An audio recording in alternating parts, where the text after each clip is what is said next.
Dental extraction, Wikipedia audio. A dental extraction is the removal of teeth from the dental alveolus in the alveolar bone. Extractions are performed for a wide variety of reasons, but most commonly to remove teeth which have become unrestorable through tooth decay, periodontal disease, or dental trauma, especially when they are associated with toothache. Sometimes wisdom teeth are impacted and may cause recurrent infections of the gum. In orthodontics, if the teeth are crowded, sound teeth may be extracted to create space so the rest of the teeth can be straightened. Tooth extraction is usually relatively straightforward, and the vast majority can be usually performed quickly while the individual is awake by using local anesthetic injections to eliminate painful sensations. Local anesthetic blocks pain, but mechanical forces are still felt. Some teeth are more difficult to remove for several reasons, especially related to the tooth's position, the shape of the tooth roots and the integrity of the tooth. Dental phobia is an issue for some individuals, and tooth extraction tends to be feared more than other dental treatments like fillings. If a tooth is buried in the bone, a surgical or transalveolar approach may be required, which involves cutting the gum away and removal of the bone which is holding the tooth in with a surgical drill. After the tooth is removed, stitches are used to replace the gum into the normal position. Immediately after the tooth is removed, a bite pack is used to apply pressure to the tooth socket and stop the bleeding. After a tooth extraction, dentists usually give advice which revolves around not disturbing the blood clot in the socket by not touching the area with a finger or the tongue, by avoiding vigorous rinsing of the mouth and avoiding strenuous activity. Sucking, such as through a straw, is to be avoided. If the blood clot is dislodged, bleeding can restart, or alveolar osteitis can develop, which can be very painful and lead to delayed healing of the socket. Smoking is avoided for at least 24 hours as it impairs wound healing and makes dry socket significantly more likely. Most advise hot salt water mouth baths which start 24 hours after the extraction. Reasons. The branch of dentistry that deals primarily with extractions is oral surgery, although general dentists and periodontists often carry out tooth extraction routinely since it is a core skill taught in dental schools. Periodontists are performing more and more extractions, since they often follow up and place a dental implant. The most common reason for extraction is tooth damage due to breakage or decay. There are additional reasons for tooth extraction. Reduced cost compared to other treatments. 98. Severe tooth decay or infection. Despite the reduction in worldwide prevalence of dental caries, it is still the most common reason for extraction of teeth, with up to 2/3 of extractions, supernumerary teeth which are blocking other teeth from coming in, severe gum disease which may affect the supporting tissues and bone structures of teeth, in preparation for orthodontic treatment, teeth in the fracture line, teeth which cannot be restored endodontically, fractured teeth, supernumerary, supplementary, or malformed teeth. Prosthetics, teeth detrimental to the fit or appearance of dentures, treatment of symptomatic impacted wisdom teeth, whose impaction is causing pathosis that will lead to yet more, preventive/prophylactic removal of asymptomatic impacted wisdom teeth. Although many dentists remove asymptomatic impacted third molars, both American and British health authorities recommend against this routine procedure, unless there is evidence for disease in the impacted tooth or the near environment.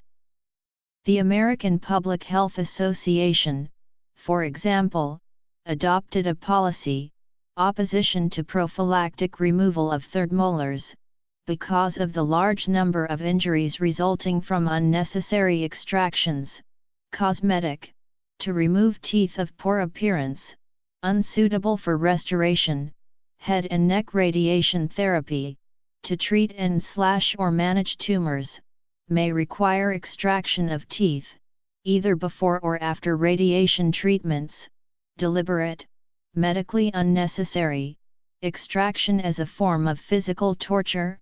It was once a common practice to remove the front teeth of institutionalized psychiatric patients who had a history of biting. Extractions are often categorized as simple or surgical. Simple extractions are performed on teeth that are visible in the mouth, usually under local anesthetic, and require only the use of instruments to elevate and/or grasp the visible portion of the tooth.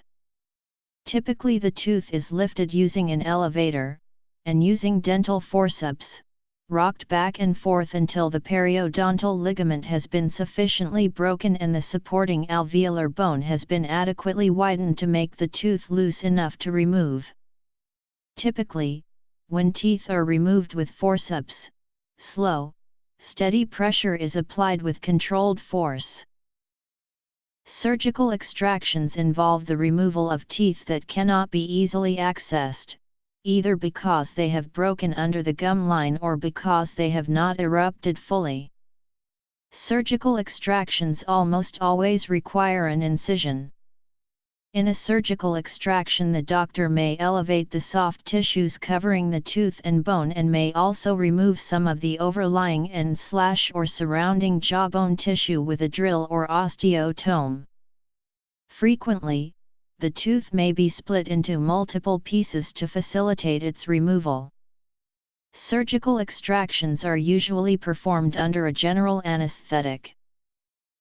Studies have shown that there is a correlation between consumption of anticoagulant drugs after dental extractions and the amount of bleeding. In one such review, oral anticoagulants were prescribed to multiple subjects, all of whom were undergoing dental surgery. 89 out of 990 subjects had delayed postoperative bleeding, and 3.5% of these cases were not controlled by local measures. Other studies have reported greater numbers of patients with minor postoperative bleeding. However, it is difficult to standardize bleeding as the definitions used to categorize the extent of the bleed tend to differ from study to study. However, the majority of studies concur that there is little risk of a major bleed if a patient is regularly consuming oral anticoagulants at the time of a simple dental extraction. For simple extractions, therapeutic anticoagulation can be continued, as the bleeding risk is not high and the risk of a thromboembolism caused by a temporary withdrawal from the anticoagulant is much higher than that of a serious bleed following the extraction. However, for complex extractions, the risk of bleeding is higher, and the dentist should consult the patient's doctor. Patients undergoing a course of treatment using anticoagulants should notify their dentist when organizing the procedure. An individual treatment plan should be drawn up for the patient, and the patient's doctor should be contacted to confirm the anticoagulant being used, and the dose type. The patient's INR should also be taken into account. When the patient has an INR of 4.0 or over, they should be referred to a specialist. The risk of hemorrhage is increased in the elderly as they are more susceptible to dental caries and periodontal diseases. This should also be taken into account by the dentist. Laceration of blood vessels, osseous bleeding from nutrients canal/central vessels, inflammation, infection, traumatic extraction, failure of patients to follow post-extraction instruction. To increase the effectiveness of oral anticoagulant drugs, bleeding risks can be further minimized by the usage of collagen sponges and sutures and rinsing 5% tranexamic acid mouthwash 4 times a day. Overall, patients utilizing long-term anticoagulant therapies such as warfarin or salicylic acid do not need to discontinue its use prior to having a tooth extracted. The extraction should be performed utilizing the least traumatic extraction procedures, and patients should make sure to tell their dentist or oral surgeon about any medications they may take before the procedure. Platelet problem, coagulation disorder/excessive fibrinolysis, inherited/medication-induced problems. Types. Antibiotics can be prescribed by dental professionals to reduce risks of certain post-extraction complications. There is evidence that use of antibiotics before and/or after impacted wisdom tooth extraction reduces the risk of infections by 70% and lowers incidence of dry socket by 1/3. For every 12 people who are treated with an antibiotic following impacted wisdom tooth removal, 1 infection is prevented. Use of antibiotics does not seem to have a direct effect on manifestation of fever, swelling or trismus 7 days post-extraction. In the 2013 Cochrane Review, 18 randomized controlled double-blinded experiments were reviewed, and after considering the biased risk associated with these studies, it was concluded that there is moderate overall evidence supporting the routine use of antibiotics in practice in order to reduce risk of infection following a third molar extraction. There are still reasonable concerns remaining regarding the possible adverse effects of indiscriminate antibiotic use in patients. There are also concerns about development of antibiotic resistance, which advises against the use of prophylactic antibiotics in practice. Immediately following the removal of a tooth, bleeding or just oozing very commonly occurs. Pressure is applied by biting on a gauze swab, and a thrombus forms in the socket. Common hemostatic measures include local pressure application with gauze and the use of oxidized cellulose and fibrin sealant. Dental practitioners usually have absorbent gauze, hemostatic packing material and suture kit available. Sometimes 30 minutes of continuous pressure is required to fully arrest bleeding. Talking, which moves the mandible and hence removes the pressure applied on the socket, instead of keeping constant pressure, is a very common reason that bleeding might not stop. This is likened to someone with a bleeding wound on their arm, when being instructed to apply pressure, instead holds the wound intermittently every few moments. Coagulopathies are sometimes discovered for the first time if a person has had no other surgical procedure in their life, but this is rare. Sometimes the blood clot can be dislodged, triggering more bleeding and formation of a new blood clot, or leading to a dry socket. Some oral surgeons routinely scrape the walls of a socket to encourage bleeding in the belief that this will reduce the chance of dry socket, but there is no evidence that this practice works. The chance of further bleeding reduces as healing progresses, and is unlikely after 24 hours.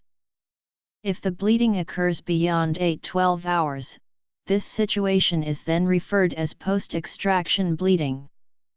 The blood clot is covered by epithelial cells which proliferate from the gingival mucosa of socket margins, taking about 10 days to fully cover the defect. In the clot, neutrophils and macrophages are involved as an inflammatory response takes place. The proliferative and synthesizing phase next occurs, characterized by proliferation of osteogenic cells from the adjacent bone marrow in the alveolar bone.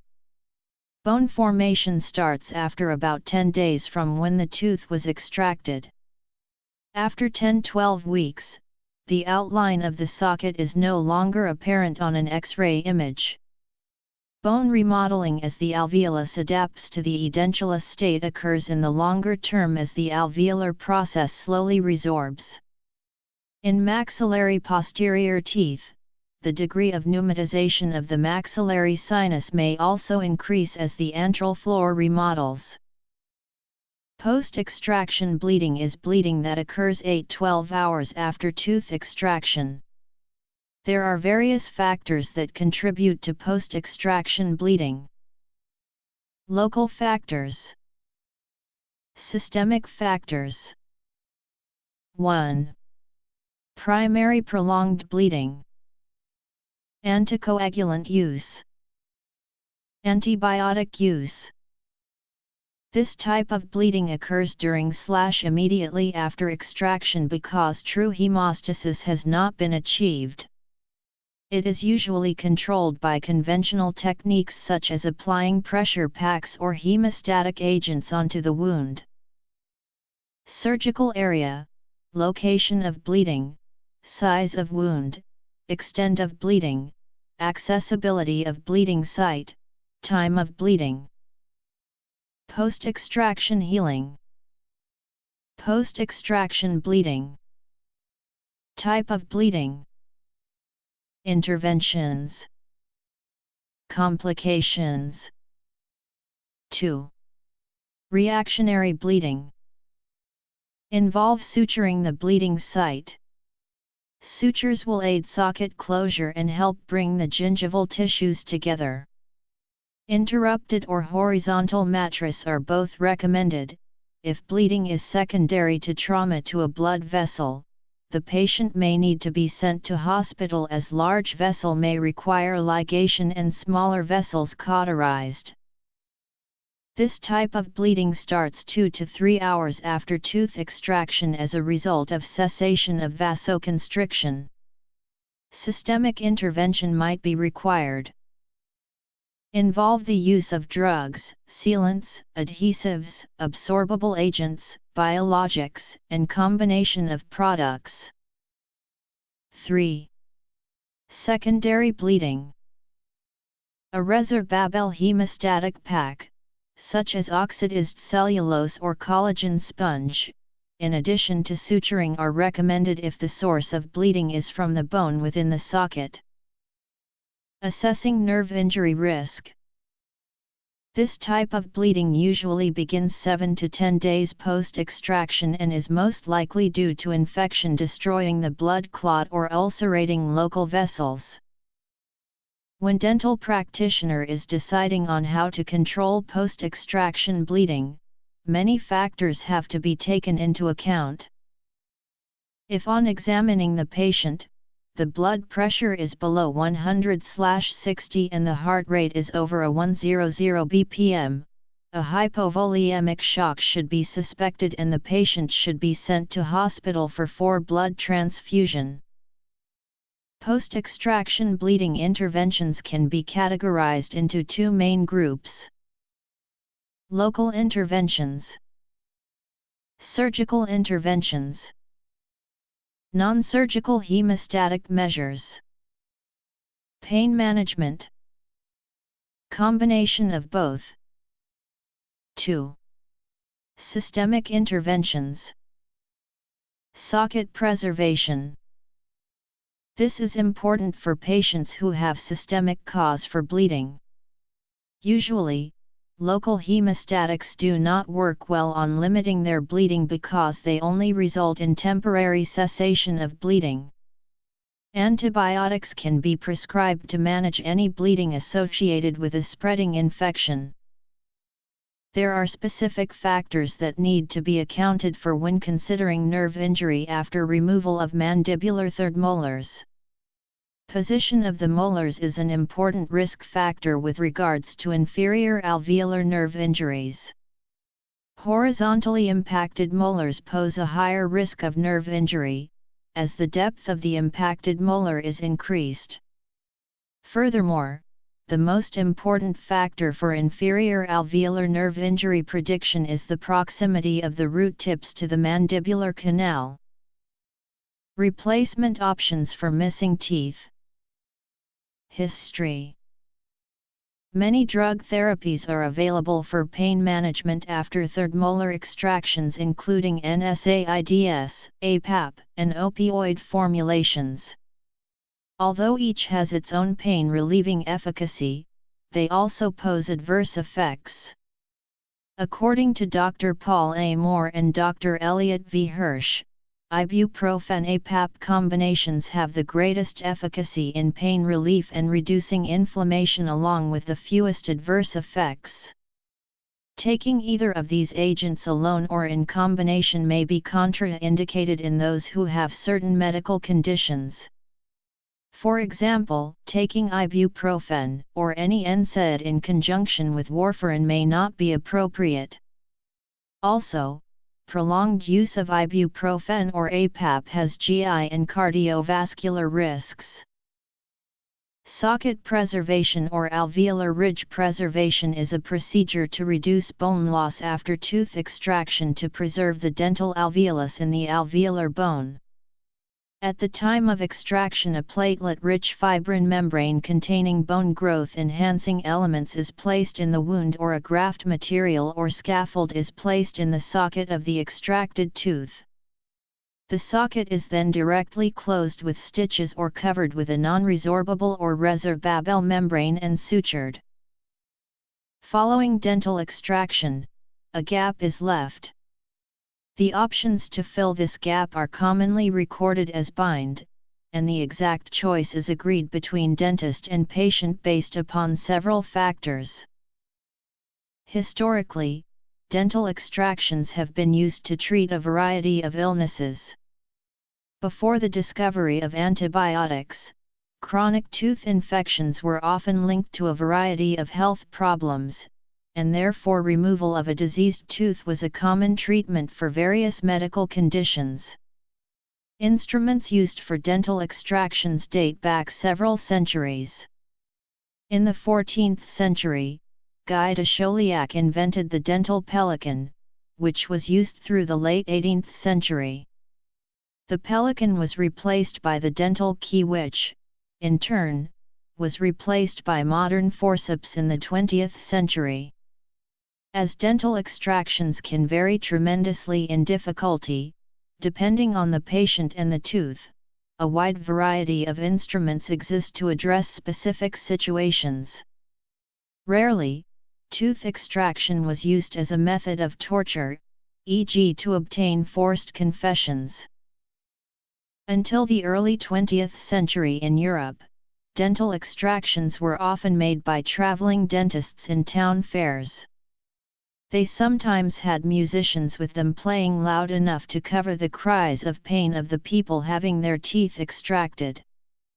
In 1880 in Pyrenees-Orientales, one of these traveling dentists claimed having extracted 475 teeth in 1 hour.